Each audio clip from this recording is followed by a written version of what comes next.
Paramashivoham. Om Nithyananda Paramashivoham. Om Nithyananda Paramashivoham. Om Nithyananda Paramashivoham. Om Nithyananda Paramashivoham. Om Nithyananda Paramashivoham. Om Nithyananda Paramashivoham. Om Nithyananda Paramashivoham. Om Nithyananda Paramashivoham. Om Nithyananda Paramashivoham. Om Nithyananda Paramashivoham. Om Nithyananda Paramashivoham. Om Nithyananda Paramashivoham. Om Nithyananda Paramashivoham. Om Nithyananda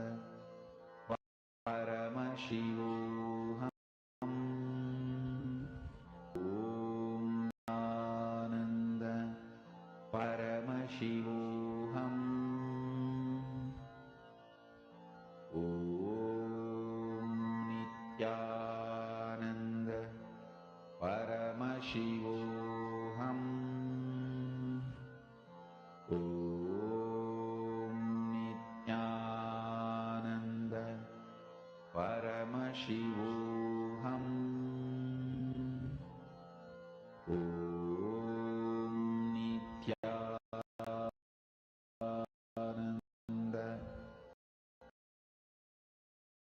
Paramashivoham.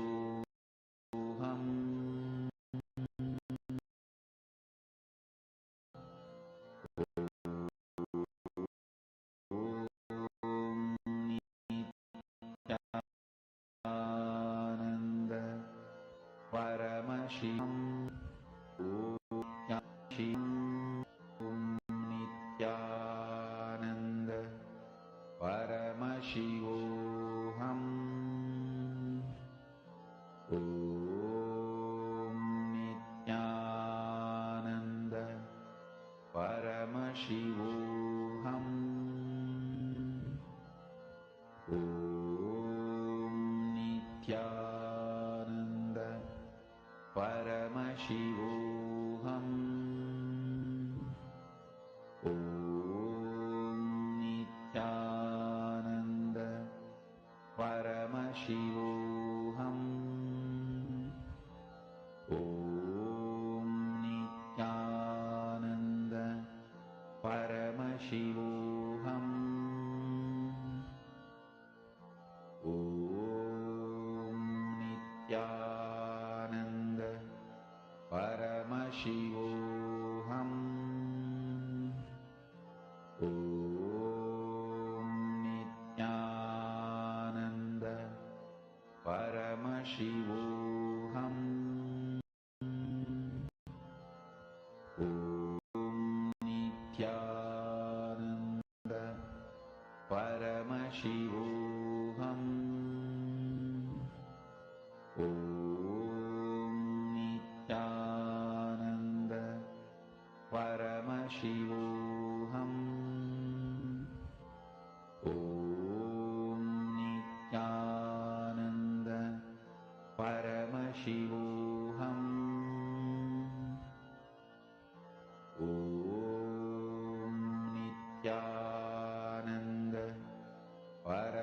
Paramashivoham. Om Nithyananda Paramashivoham. Om Nithyananda Paramashivoham. Om Nithyananda Paramashivoham. Om Nithyananda Paramashivoham. Om Nithyananda Paramashivoham.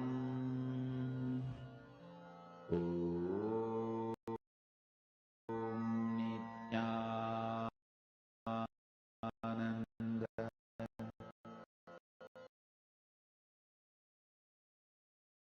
Paramashivoham.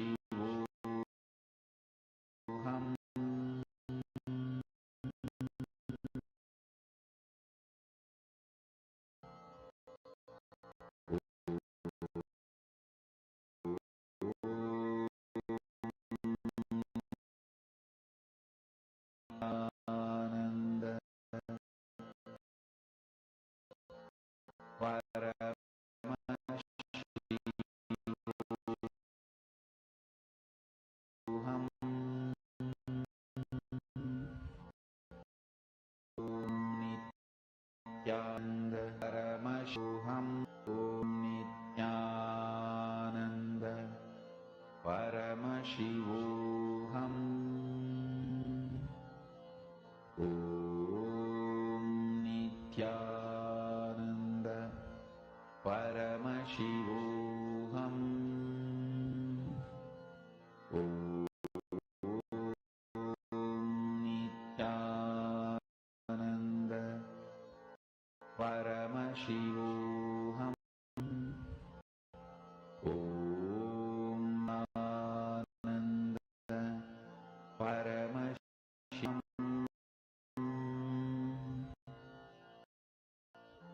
Om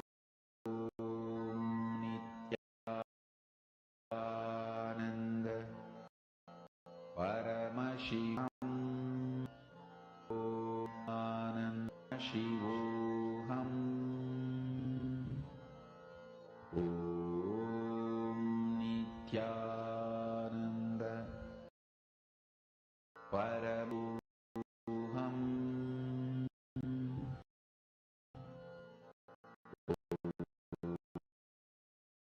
Om Nithyananda Paramashivoham.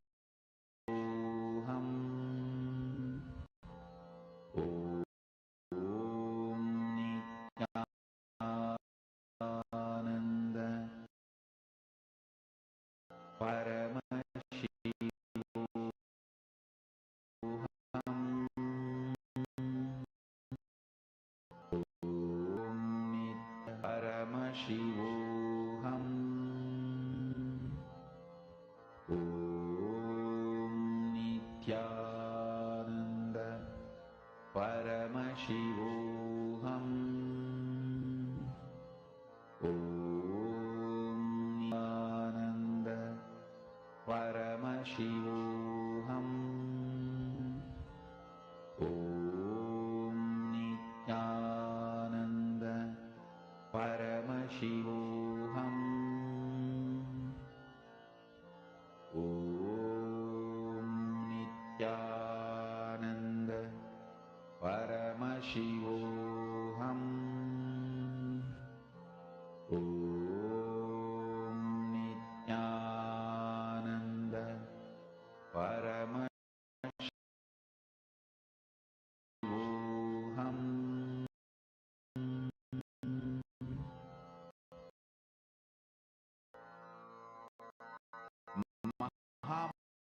Mahavagya Sulabi for Samadhi and Suprabha Kal fall into Samadhi. Suprabhatam, wake up song for Paramashiva to wake up in you. Just remember this one powerful cognition. This Mahavagya puts me in Samadhi.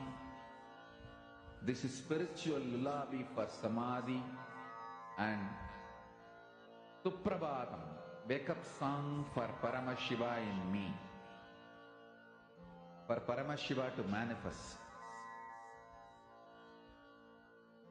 With this one spiritual powerful cognition, chant this Mahavagya.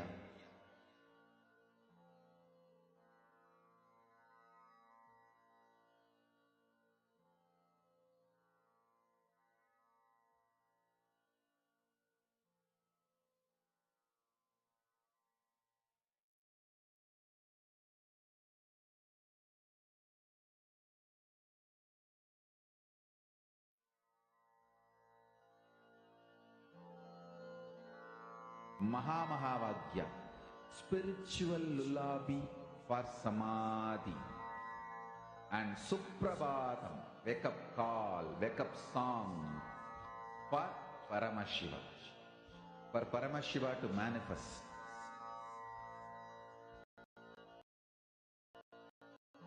With this spiritual powerful cognition, this Now, as all of us are manifesting, please relax. Actually, this power, right? When you manifest this power, it gives you like so much of confidence with the experience that you have. So now from this same space, let us enter into the next session where we learn about what is health as per Ayurveda, the Arogya Spurana.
First, let us understand the word Arogya Spurana.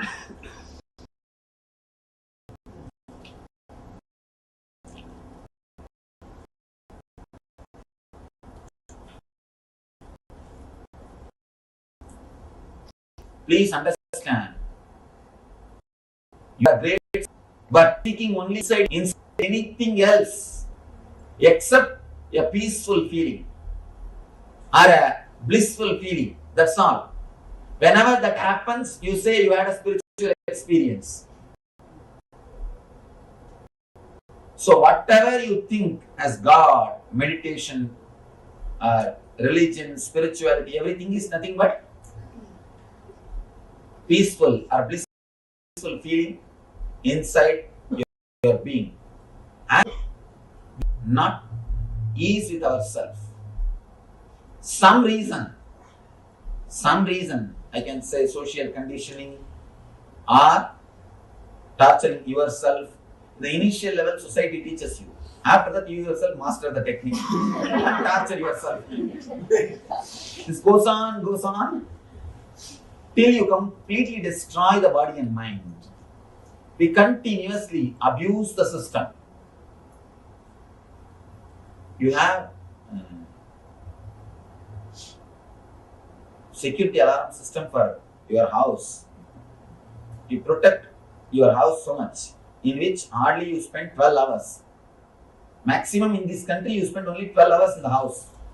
Even if you don't have work, somewhere you move around. Hardly 12 hours only people spend average in their house. For that, you have so much of protection mechanism, alarm system, and so much of cleaning and everything. But you reside in the body 24 hours continuously, but you don't have any alarm system. The only alarm system is pain. Pain is the only alarm system. But the problem is, when an alarm system goes on, you work only to switch off the alarm. You don't enter into the house and see where the thief is. Why the alarm is ringing? Go and find the root or the reason why the alarm is ringing. Why the patient put some alarm. That is wrong. Please understand. We don't have any alarm system except pain. But whenever it comes, first thing we resist the pain. We do not understand the message delivered to us through pain. Whenever pain happens to you, there is a message for you. It is just an alarm. Look into the message. What exactly the pain is trying to convey? What exactly the pain wants to tell me? What exactly I need to learn from the pain? Same way, continuously our body is giving so many messages for us. According to Ayurveda, not only according to Ayurveda, according to the truth, human body is the most sophisticated, intelligent system in the whole planet Earth. If you see 2-3 things, first thing, converting blood into blood, which every day your body does. Please take a few minutes and in your notebook, write a list of pains, uneasiness or diseases which you are having. Pains. Please understand. 3 level. Pains, superficial. Irritations like a ulcer or wheezing, that type of things. Third, diseases. This 3 level, all 3 level, please write whatever you have. Even if you suspect the little slight symptoms you are having, please write it down. If you already attended some of our programs or if you already know me, you may be knowing. Whenever I make any statement, I take responsibility for that statement. Now I tell you, even though it feels too good to be true, I tell you, whatever you have written will disappear. You may think, what are you talking so much? Please understand, whatever you think as disease, whatever you names you may give, pain, disease, irritations, uneasiness, everything has got only 2-3 roots. Just 2-3 roots in your system. Because we do not go and touch the root, because we do not handle the root properly, we continue to struggle and suffer. I am giving you this statement, and not only that, when I say, I take the responsibility of that statement. I take the responsibility of that statement. All I request is, just try to put your best or your maximum energy into this meditation, maximum effort into this meditation, and just few tips which I am giving you. Try to imbibe in your life, nothing else. First thing, we are going to work on our body to remove the unnecessary toxins. I have to use the word toxins because I don't know any other word. In Sanskrit, we call them dosha. In English, I don't know any other equivalent word. Basically, the dosha is because of the imbalance of vata, pitta and kapha. These 3 energies. Alright, I'll just give the meaning. Please understand the concept. Understand the concept, then you will be able to understand. Because there is no exact translation. It's all the words I'm using are from Ayurveda system. The exact translation words are not there. Even the Ayurvedic books, English books, they use the same word only. They just give the meaning and they use the same word. All these 3 are responsible for our body functioning in a balanced way. Same way, all these 3 are only responsible for all our diseases. All our diseases. When we work on these 3, whatever we have inside the body, it can be completely healed. It can be completely healed. One more thing, when we work on the vata and pitta and kapha, even your bone structure will start healing itself. If somebody has got bone problems, even that will start healing itself. Because bone also is continuously created our body. Don't think you have the same bone structure. Continuously body is healing itself. Continuously body is altering itself. Continuously body is doing the repairing work. Because it is intelligence. Let me explain once more. First 10 minutes. Shake the whole body. Shake the whole body. So that your body will become liquid. Next 10 minutes. Let all the irritation come out. Third 10 minutes. Sit silently and witness whatever is happening in the body and in your mind. It's the initial preparation technique. I'm preparing you, tuning the body to enter into the deeper level things.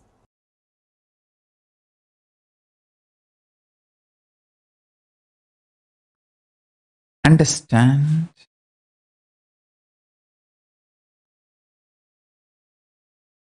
in reality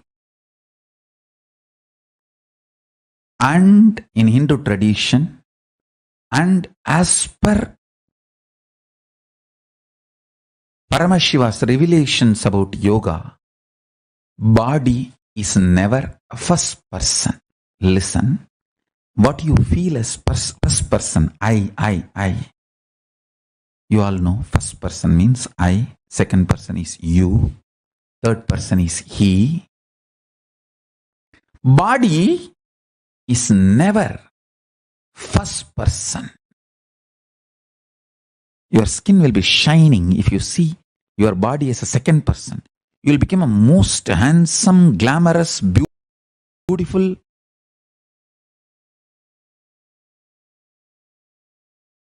romantic, sweet person. When you see your body as a second person, you will be an amazing bogi. Real bogi is not the person who takes boga from others is extremely charismatic, giving boha to everyone. It will feel like a... The moment you start cognizing your body as a second person, you are a bogey. Everything you do becomes pleasant for you and for others. From morning till night, while you are eating, see your body as a second person. Body is eating. While it's feeling tired, see, body is feeling tired. While you are feeling like sleeping, see, oh, body is feeling like sleeping. Okay, body is sleeping. Throughout the day, have this cognition. Suddenly you will see, you will become such charismatic, graceful being. A practicing Hindu is expected to see your body as second person.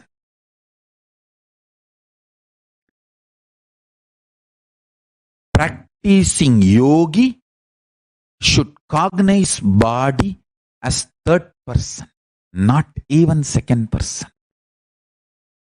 If you start cognizing your body as the third person, you will manifest all kinds of possibilities. Extraordinary yogic fiats. You will not have fear in the muscles. Fear in the muscles is called pain in modern medicinal terms. Understand?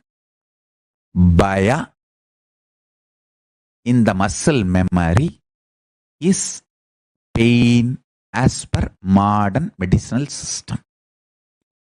If your muscle memory do not have bhaya, it just will do anything it wants.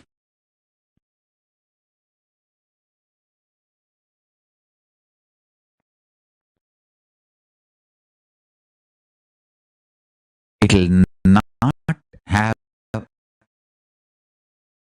something called pain forever. Pain is bhaya in muscle memory. There is nothing concrete about pain other than the level of fear you carry in your memory. Please understand. This is truth. The more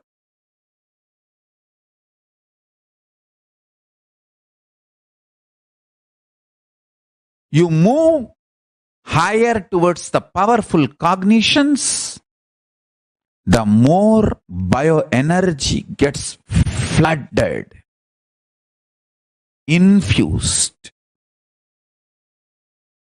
into your body. All kinds of extreme yogic fiats starts manifesting in you. Yogic possibilities starts manifesting in you when you treat your body as third person. All that the archery powers Arjuna expresses. Next, seeing body as fourth person. What is that? Listen. If you see your body as a first person, you are a bogey, sick. If you see your body as a second person, you are bohi. If you see your body as a first person, you are rogi, sick. If you see your body as a second person, you are bogi, person who enjoys and gives pleasure. Very pleasant person, always pleasant, giving pleasantness to all. If you see yourself as the third person, if you see your body as the third person, you will be yogi, manifesting all the yogic fiats, yogic possibilities. If you see your body as the fourth person, what is fourth person? Means cognizing all bodies are your bodies. You can spontaneously, simultaneously, operate all bodies through your will or free from the will, while you are operating the body you are holding. Just like the body you are holding, how you can operate simultaneously, spontaneously, you can operate all the bodies all the time. That is what I call incarnation. Understand? If you see your body, if you cognize your body as the fourth person, you are an incarnation. The Meenakshi Sundareshwara's body is an incarnation body. They were seeing their bodies as fourth person. Then you manifest all powers. Whoever manifests powers for those few seconds, when you manifest powers, you are in the state, you see your body, you cognize your body as fourth person. Understand? If you can read through others' third eye, if you can manifest powers through others' body, those few chanas, seconds, you are in the space of fourth person. That is how you manifest powers. Whoever manifests powers through other bodies cognize themselves as fourth person for those few seconds. Understand? Understand? Yoga is all about raising yourself next level. From the first person, move to the second person. From the second person level, move to the third person. From the third person level, move to the fourth person level. That's all is yoga. Yoga, as per Paramashivam, is helping you, supporting you, step by step, to move from the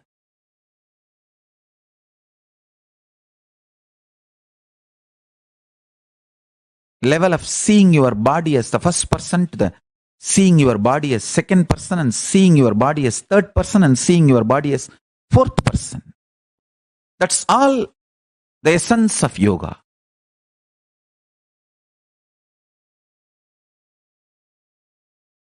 Now, I'll make you understand experientially not only your patterns, the way you think about you.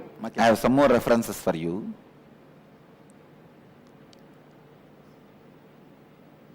More studies done in psychobiological connections. University College London scientists. Just to give you one or two references I have.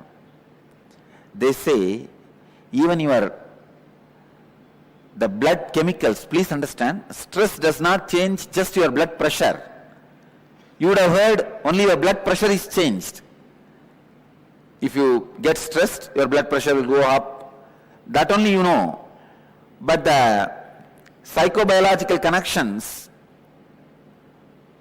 the research is done in that line by the University College of London says, not just blood pressure, even the chemicals, ingredients of blood changes along with your stress level. If your stress level goes up, the poison level, the toxins level in your blood goes up. I wanted you to understand not only your patterns are engram, even the way you feel about you is very important for your health. Even if you don't have any external stress, but if you have a wrong idea about you, that itself can destroy your health. I have seen many villages. They don't have any stress. They are not in corporate companies. They don't need to get up and just eat their breakfast while driving and land in the corporate office and whole day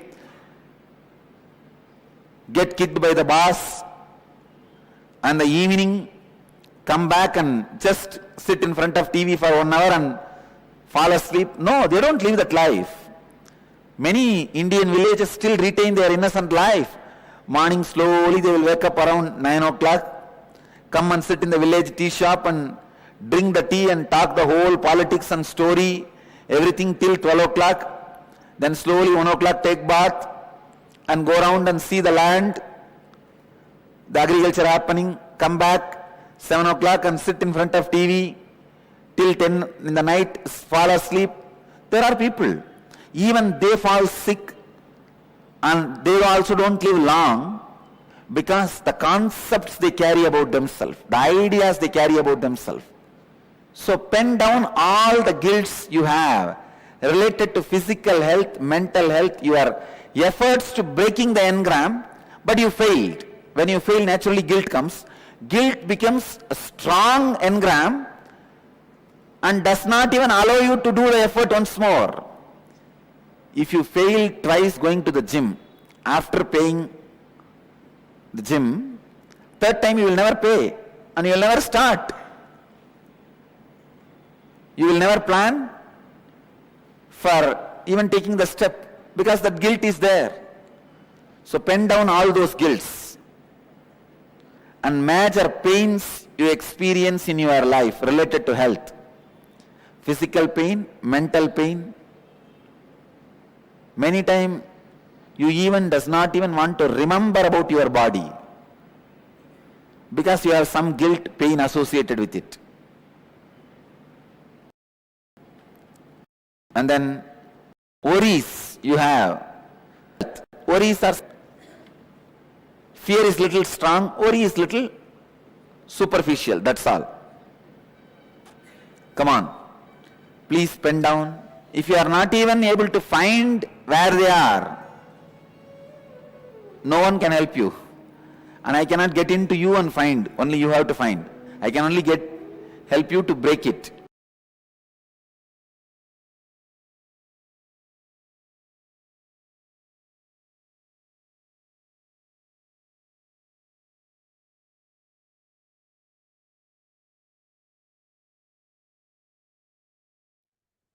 Arogya Spurana. What is exactly health? How do we manifest this health? Swamiji so beautifully revealed to us some of the most important truths about health, some of the most important understandings that one needs to have pertaining to manifesting health.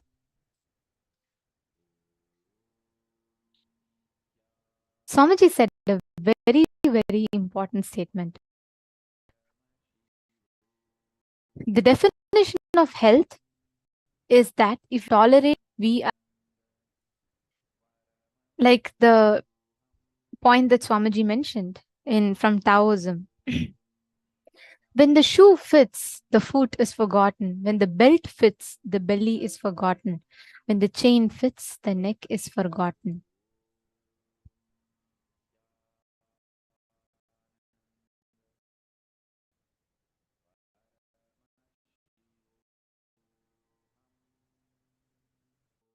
What all right now with our constant juggling that we have with our body is all about how we can see how, just to let me manage to live. That's all. That is what all of us currently express, experience, or define as health for ourselves. Just let me tolerate, the boundary of we being healthy. Just, okay, if I just hit that right amount, just the borderline amount of carbs that I can eat per day, if my weight is just at the tip of not getting obese, or if my health is just at the tip of not having diabetes, I'm still fine with it. As long as I can manage, that is what we currently define as health. Look back into your lives. All of us, one way or the other, define health this way in our lives. And like how Swamiji was explaining to us.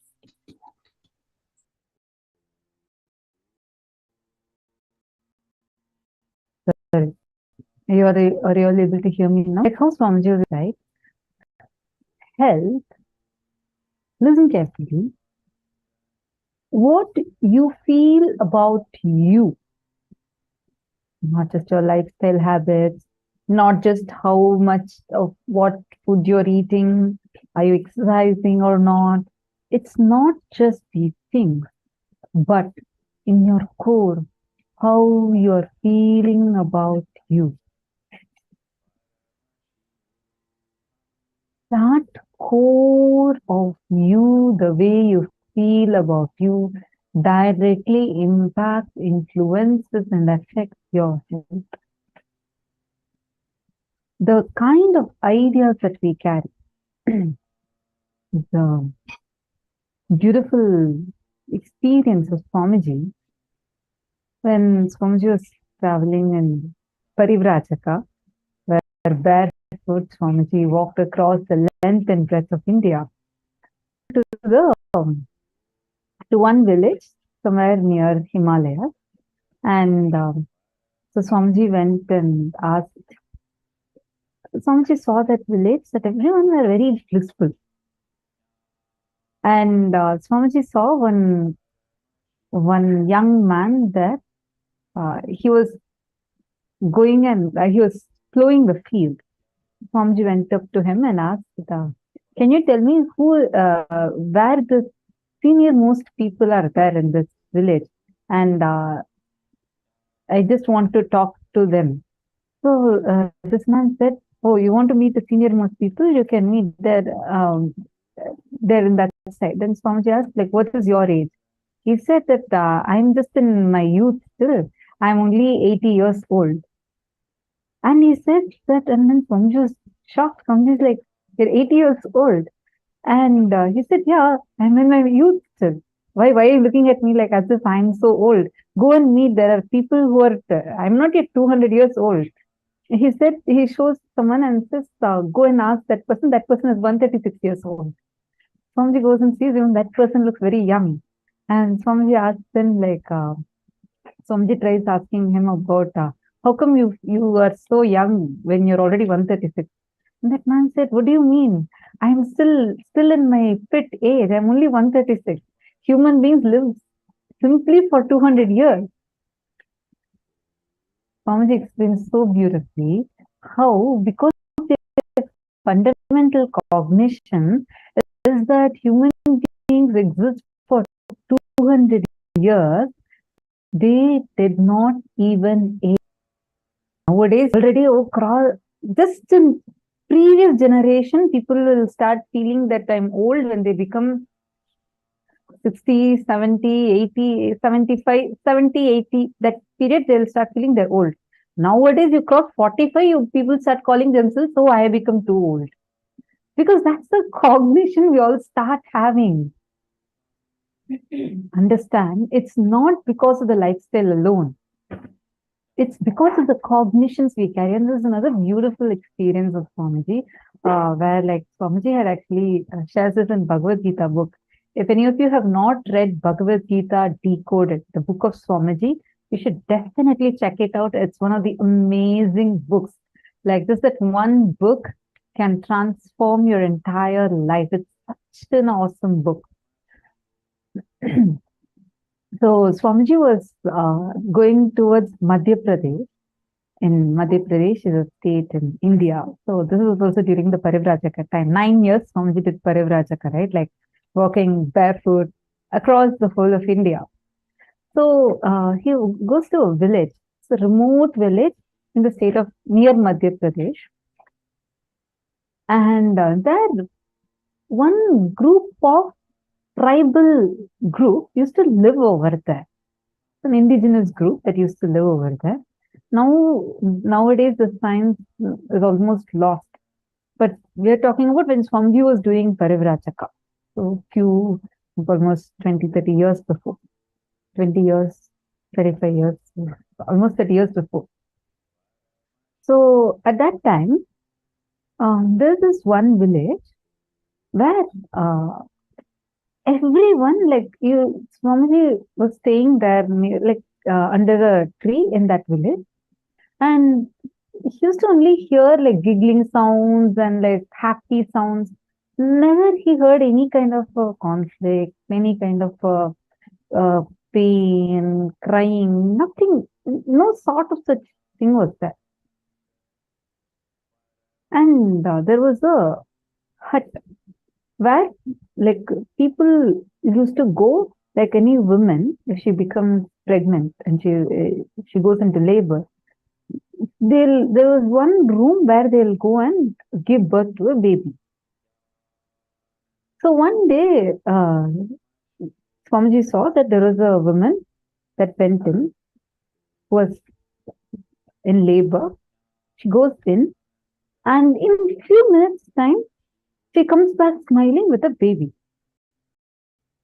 No, there was no someone to assist help or anything, and there was no sound screaming. Because see, the time when a woman gives birth, it's one of we all know it as one of the most painful moments. Like it's really painful. Sometimes, people go into a coma, like that kind of a pain a woman experiences. Here, this tribal woman is going inside, giving birth to a baby, and coming back outside along with the baby in a matter of minutes with no sound. Like she's only happy and she walks smiling. Walks smiling. So Swamiji went and asked the village chief, like, what is going on? How come the women here are not experiencing the pain? Because it's common for any human to even go through it. So that time, the village chief explained that because they told Swamiji, because we have a tradition in our village, the moment the woman hits puberty, we worship her. We start worshipping her. She becomes a deity for all of us. So we start worshipping her. And the whole process is celebrated. And there's no concept of pain will be there during period and during pregnancy or when they go through their monthly cycle. There is no concept of pain. Swamiji then explained that because that became their lifestyle, that one small group of these indigenous people carried this in their very bio memory, muscle memory and bio memory, where all that they would be carrying inside them was they didn't even have the idea about pain in them. They did not carry that there is a suffering. Because of that, they, in such a worse situation, where anyone else would have felt pain, excruciating pain, this group did not go through any pain. Understand? So the cognitions that we carry inside us matter. That's why we're going to do this workshop now, where we are going to be looking into the homework that Swamiji gave all of us. That exact workshop we are going to do now. Nithyananda, Ma Kalyani, and Ma Devika Rani, Leda Nithyanandam, and the participants over via YouTube, Facebook, all the social media platforms. You can directly interact with us by posting your messages, doubts, questions in the comment section so that we can directly read and address your questions if you have any. All right. So now we are going to be doing the workshop. I request everyone, please take your paper and pen. You're going to look inside you and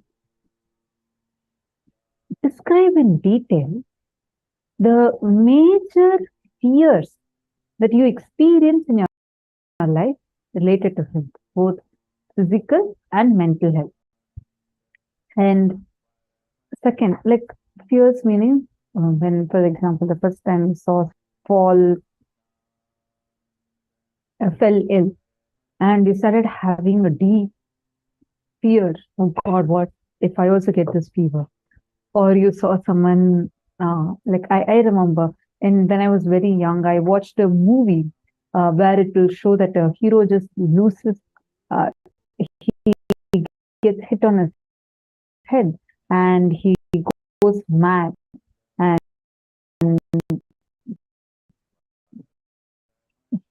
he loses his mental health.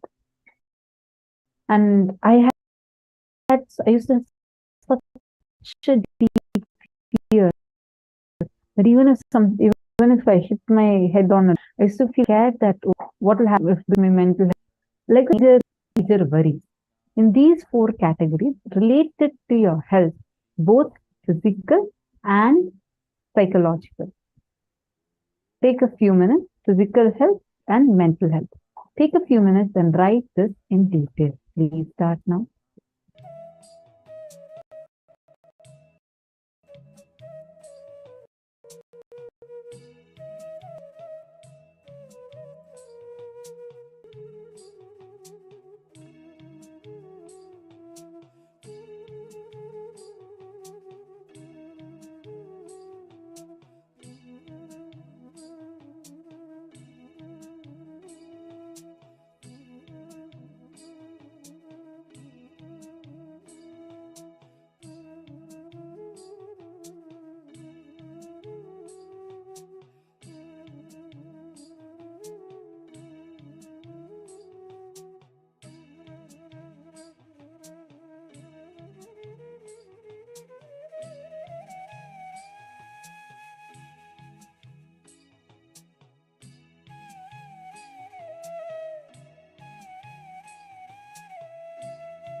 Now, pin down all the major pains and worries that you have pertaining to health.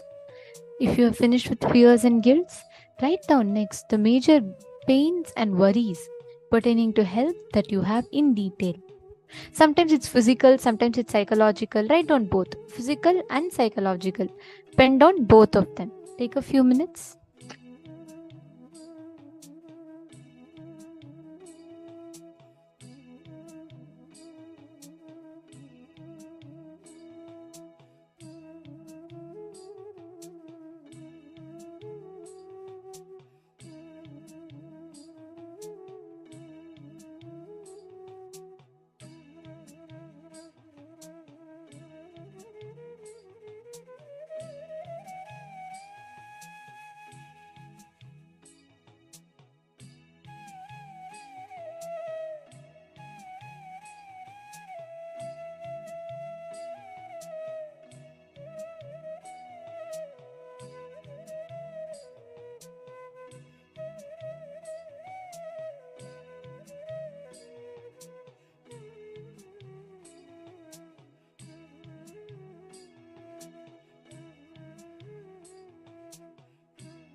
Now, after that beautiful internalization exercise, after understanding, looking in deep, understanding what our ideas about health have been up till now, diagnosing that, understanding that, completing with that. To complete with the Vata, Pitta and Kapha doshas, we are going to be now entering into a beautiful Kriya. The Arogya Spurana Kriya, the Kriya for health. To balance these Vata, Pitta and Kapha doshas, Swamiji says the Vata, Pitta and Kapha in us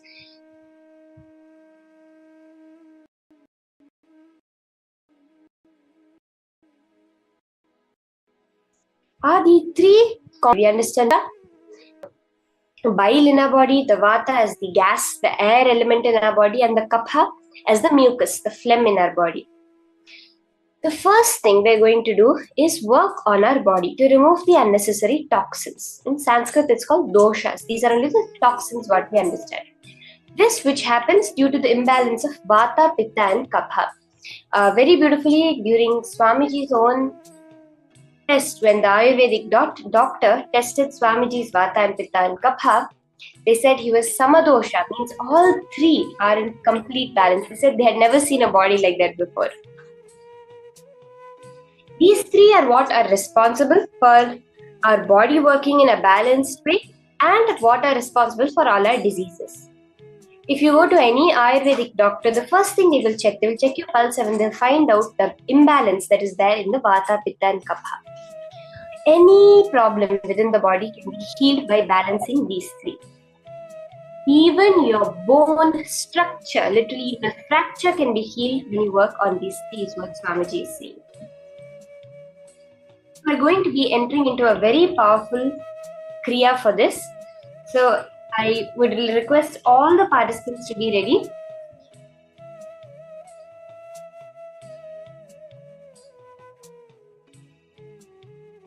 follows Kriya.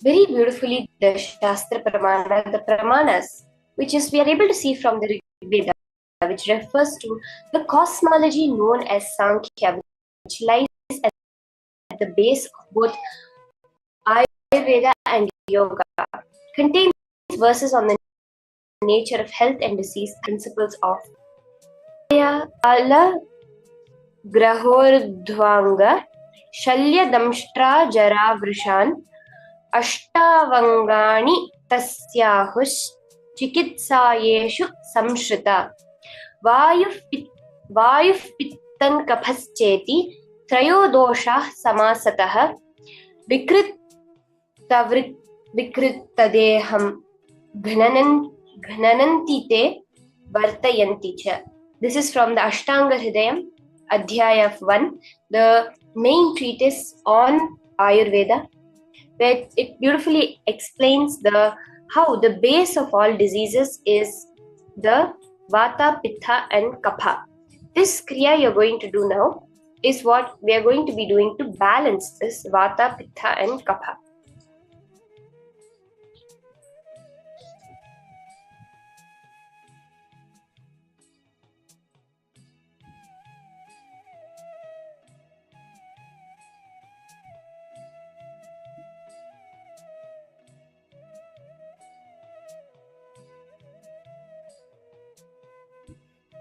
To balance this Vata, Pitta and Kapha, Swamiji has given us a very beautiful 3-step Kriya to work on the Vata, Pitta and Kapha.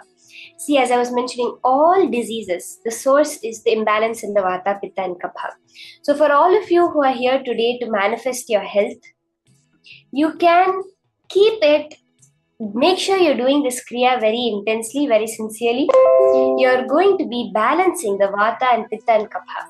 Swamiji says your Pitta is directly related to your visualization, to your breath, the breath level of you.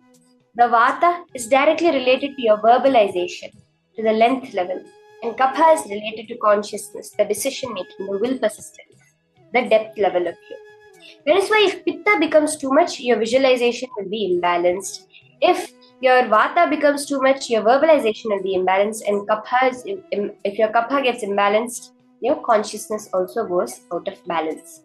These 3 are the direct cause of all diseases and all health in your body. So let's enter into the Kriya.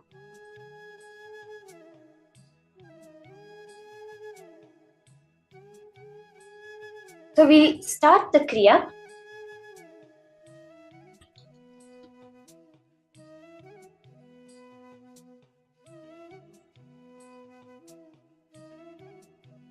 The first step of this Kriya is you will be shaking your whole body. So you can stand up and start the Kriya by shaking your whole body. Your whole body will become a liquid. It will take 10 minutes. And for this first step of this Kriya, please ensure you're doing the Kriya very sincerely. This is the direct process Swamiji has given to heal your body from all diseases. So can I request all the participants to stand up and start the shaking your body intensely.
Very beautiful. I see many people starting the Kriya. Can have all the participants do this Kriya very intensely. Shake your body. Literally let yourself become a liquid completely.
Shake your hands, your legs, your neck.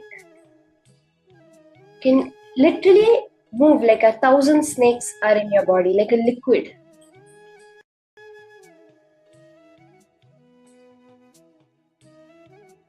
Completely leaving yourself loose.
stand up and intensely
slowly relax and stop shaking. Now, continue standing. Can I request all the participants? Continue standing. Let all your irritation come out. We just completed with the visualization. Now completing with the verbalization. Whenever you carry irritation, you imbalance the pitta.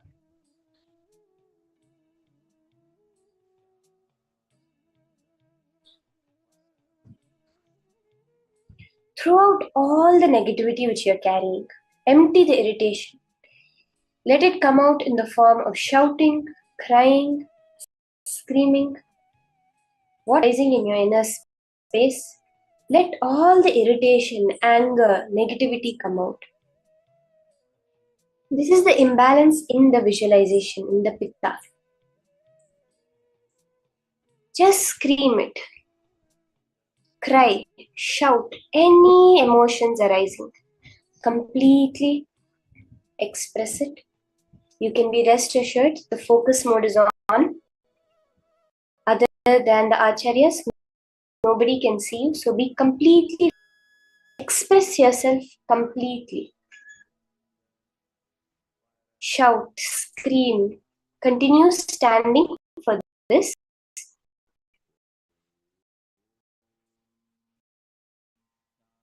Standing for this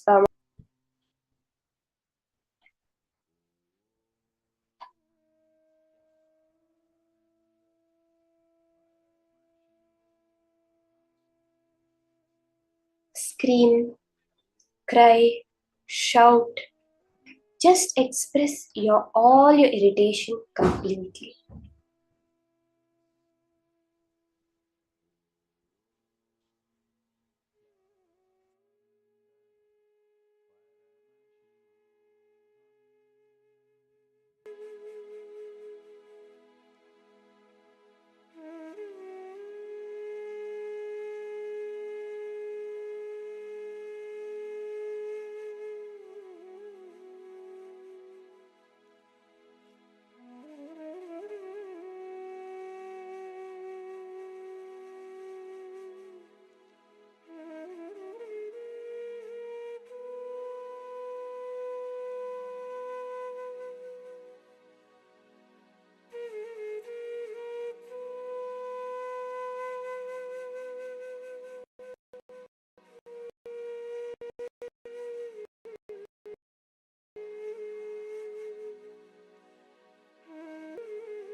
relax, and slowly that intense silence and peace that comes within from expressing all the irritation.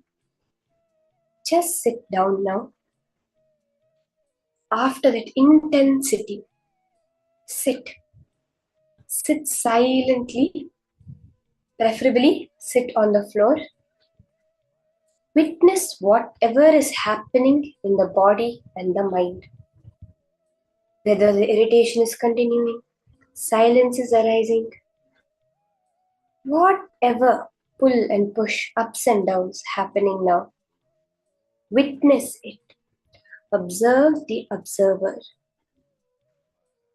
All the participants, you can now settle down, sit silently without any movement in your body and just witness whatever is happening. Let's spend a few minutes on the last step of the Kriya. Just witness all the thoughts arising, all the feelings, irritations, good feelings, bad feelings, whatever is arising in the body and mind. Just observe it.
Slowly open your eyes.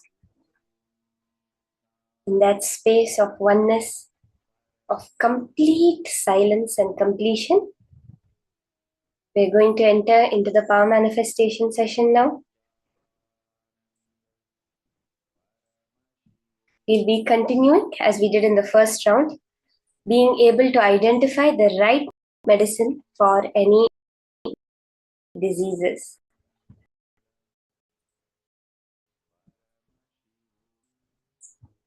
Rise, settle down. The more and more we get our body to balance, then Paramashiva is able to manifest with us.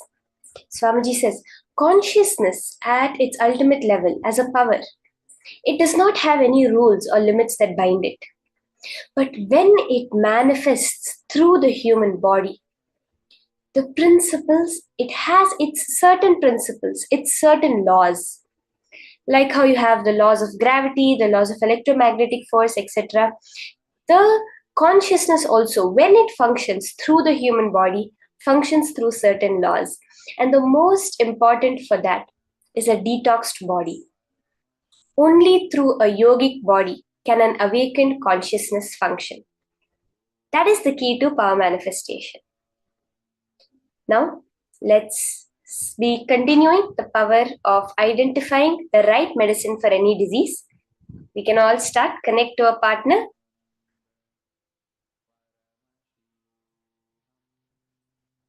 Can I request all the participants, you can connect to a partner within the Zoom itself.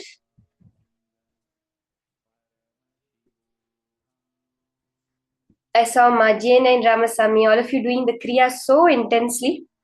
That intensity in the Kriya itself will manifest as powers now.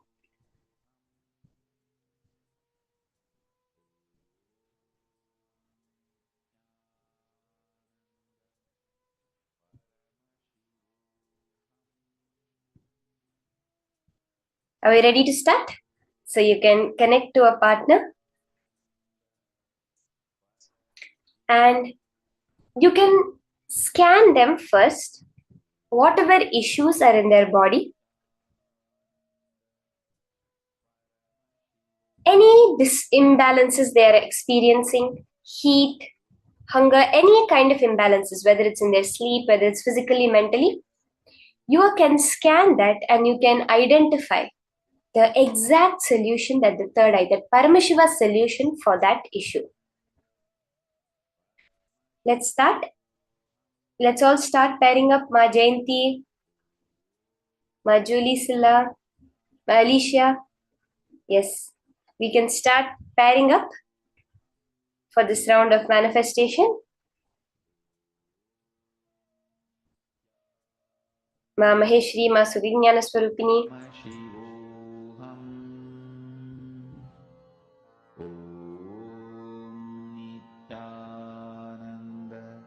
Scan first any issue they have, and as you're scanning, you can identify the cure for that disease also. So whatever issue, whatever imbalance is there in the body.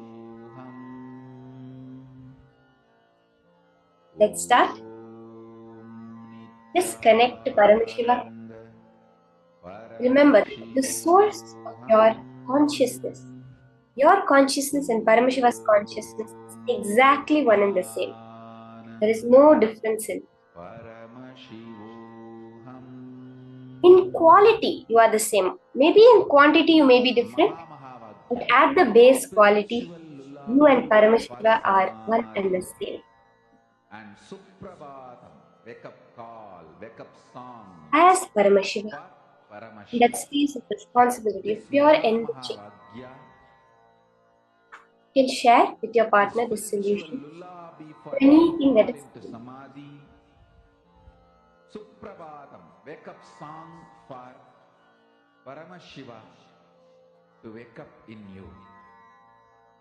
Just remember this one powerful cognition. This Mahavagya puts me in Samadhi. This is spiritual lullaby for Samadhi. And Suprabhatam, wake up song for Paramashiva in me.